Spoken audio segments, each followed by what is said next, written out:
So, 2 weeks ago, we saw this video where this white guy on TikTok talked about how black people have the moral high ground in comparison to white people. Now, after that video aired, one of our sister reached out to me via email. Her name is Tamara.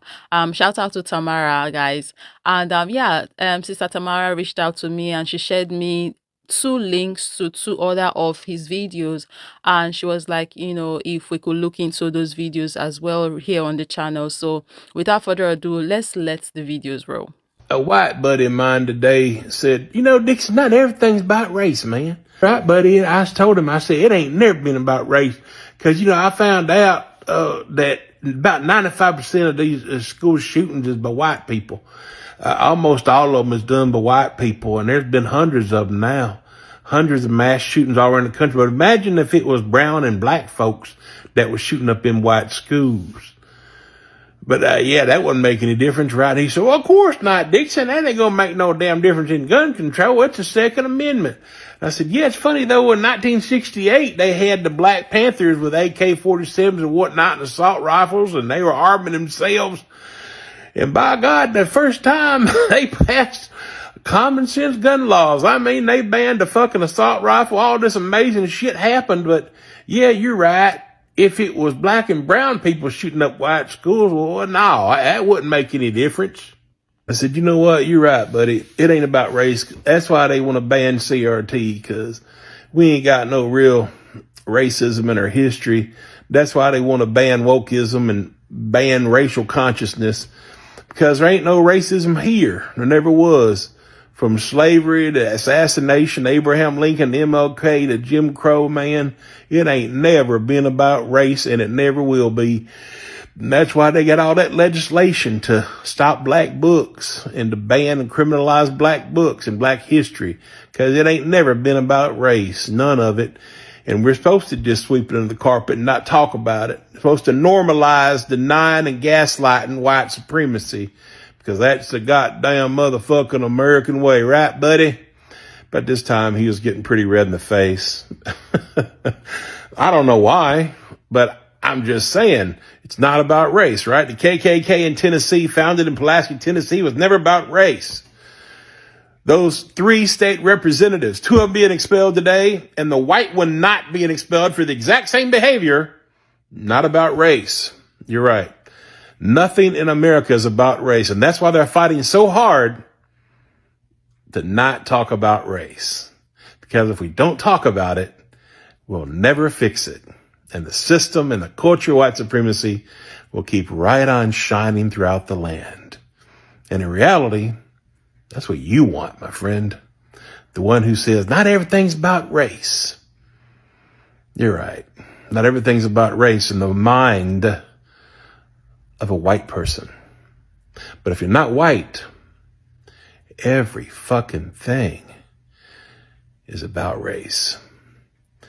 But to talk about it as a white person makes you uncomfortable, makes you have to face your own fucking immorality, your own fucking inhumanity. Wow. Can you imagine that as a white person, having to face your own immorality and inhumanity? That's too much. You should just be able to sweep it under the carpet, keep the system alive, continue to benefit, have privileges. That's what it's all about, right? You're right. That's how white supremacy works. And that's why it'll never be fixed until you get uncomfortable and face the fucking truth as white people. Let's just say we're probably no longer friends. Look at how many white people are actually in my social media, commenting, following, active. Very, very few. It's the same way in my life.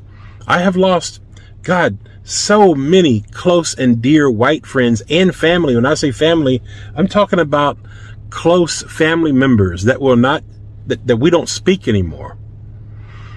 Same thing with my good friends that I've lost. Kids, white friends, dear white friends I grew up with all throughout elementary, middle school, high school, white friends that I worked with in the past. They will not speak to me. I reach out to them, they ghost me. So it's incredible when you have an open and honest, you can just have a challenge. I dare any of you guys just to go out to your white friends, okay? and just have a simple, open, honest conversation about race. They can't do it. White people can't have an open, honest, 90% of them cannot do it, because we're colonizers. We just don't have the capacity to have an open conversation about race, because if we do that, then we're acknowledging that we're racist, and we're acknowledging that we're dirty and foul. And most white people don't have the capacity to do that. They've been taught to think of white people as pure and good and great and angelic and honest and, moral and outstanding citizens. Bullshit. Most white people are fucking racist. And if they're not overtly racist, they're covertly racist by their silence, their compliance, their complacency, their apathy.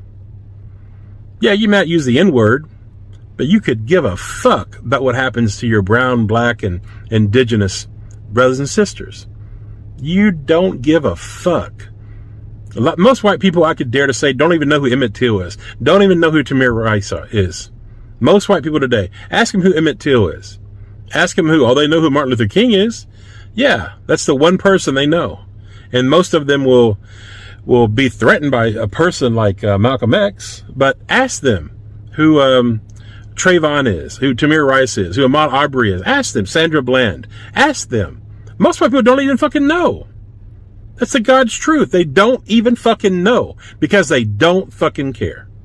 So I challenge you, and write in the comments any experience you've had with white people in the past, good or positive, about conversations with race. Because go up to a white person and, a friend or a family member and just say, hey, don't you think black people deserve reparations? Watch the verbal gymnastics. Watch the, well, yes, or hell no, or, well, yes, but, all fucking day long. You talk about race, to a white person, it's, well, yes, but. I like that he's the one saying all of this, him being a white man saying all of the things he just said.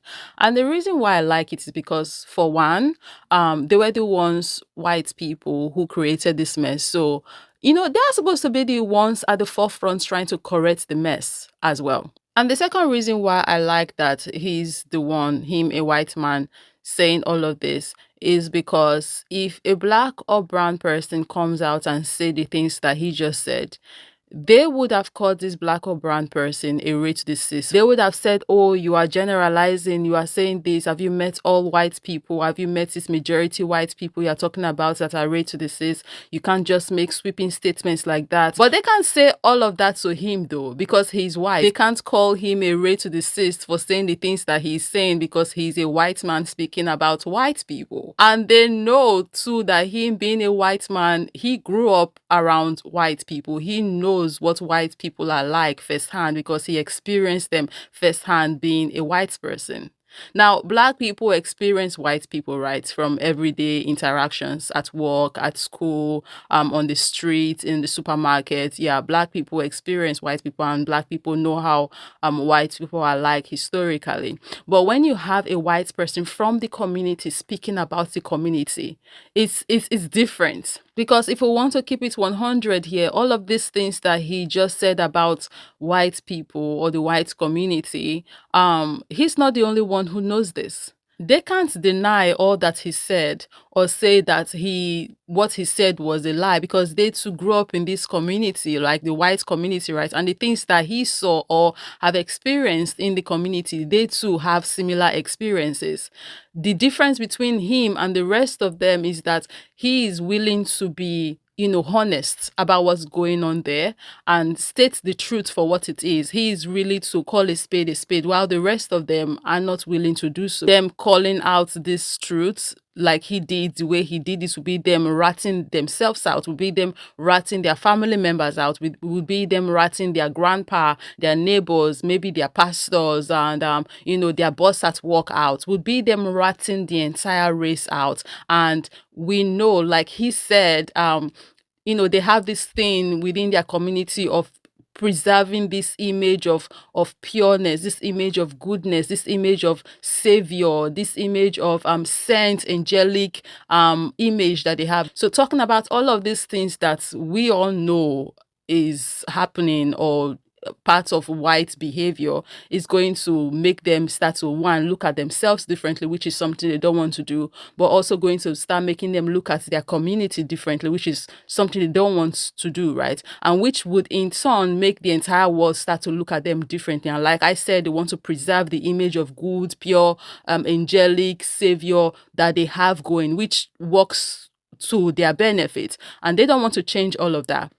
So, of course, they would want to, they would rather stay quiet about it and act like all the things that are happening are not happening. Let's not even talk about the fact that, they, of course, want to keep all of these systems of oppression up and running because they benefit from these systems. So, there are multiple layers and multiple reasons as to why the majority white population will not want to address the issue of racism and systematic oppression that is going on in the white community. And this is why they get so pissed when someone like him come out and rat them out. I've even seen situations where on TikTok, maybe a white guy will come and be talking about how not so good white people are, and you will see them in the comments calling him a traitor because what you as a white person are supposed to stay hush hush and not talk about these things. Like, it's supposed to be kept within the community. Let us within the community know we are evil, but let's not talk about it in public because you can't be ratting your people out in public like that, even though your people are exhibiting very negative traits, like their characteristics traits are not so good. Don't talk about it in public. So they would call these people traitors. They would say, oh, you want to be black, or I've even seen some of them go as far as saying to their own people on TikTok that they are going to hang them on a tree. They even go as far as sometimes even sending these people unaliving threats. I have read the DMs of some of these creators on TikTok, right, who make content like this. And the kind of things that their own people say to them in the DMs that I've read them read out, saying that it was their people that said these things to them. It's insane.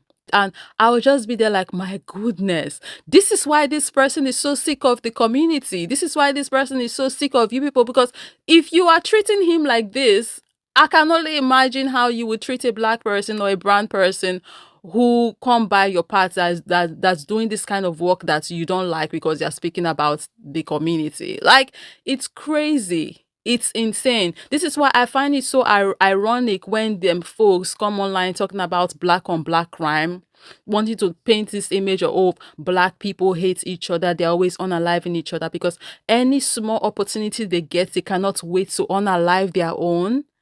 If their own is doing things that they don't like they cannot wait, which just proves that these people are willing to do and go to any lengths to preserve the status quo that they have going for them right now that works to their advantage. They would even be willing to cut off their own people.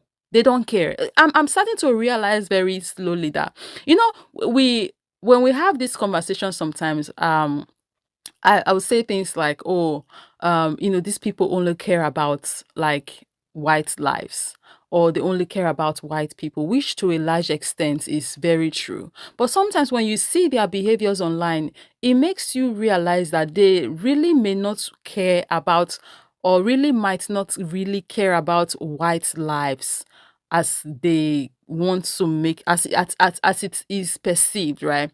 Because any white life that don't go with the agenda, any white lives that don't go with the system, any white life that is trying to tear down the system, make equality, they don't like those kind of people. They call them traitors. They want to bring them down. They tell them they are going to hang them on a tree and all of this stuff. Like, I'm starting to realize that what white people actually like is not other white people, but it's actually white supremacy, because they benefit from white supremacy. So they love the system. They love the system of white supremacy, but they don't really like white people very much. Now, this is a thought that, hell, I've not even processed very, really sat down and thought about and fixed my words properly for, but I hope that you guys can understand my meaning here. You guys can understand the points I'm trying to pass across.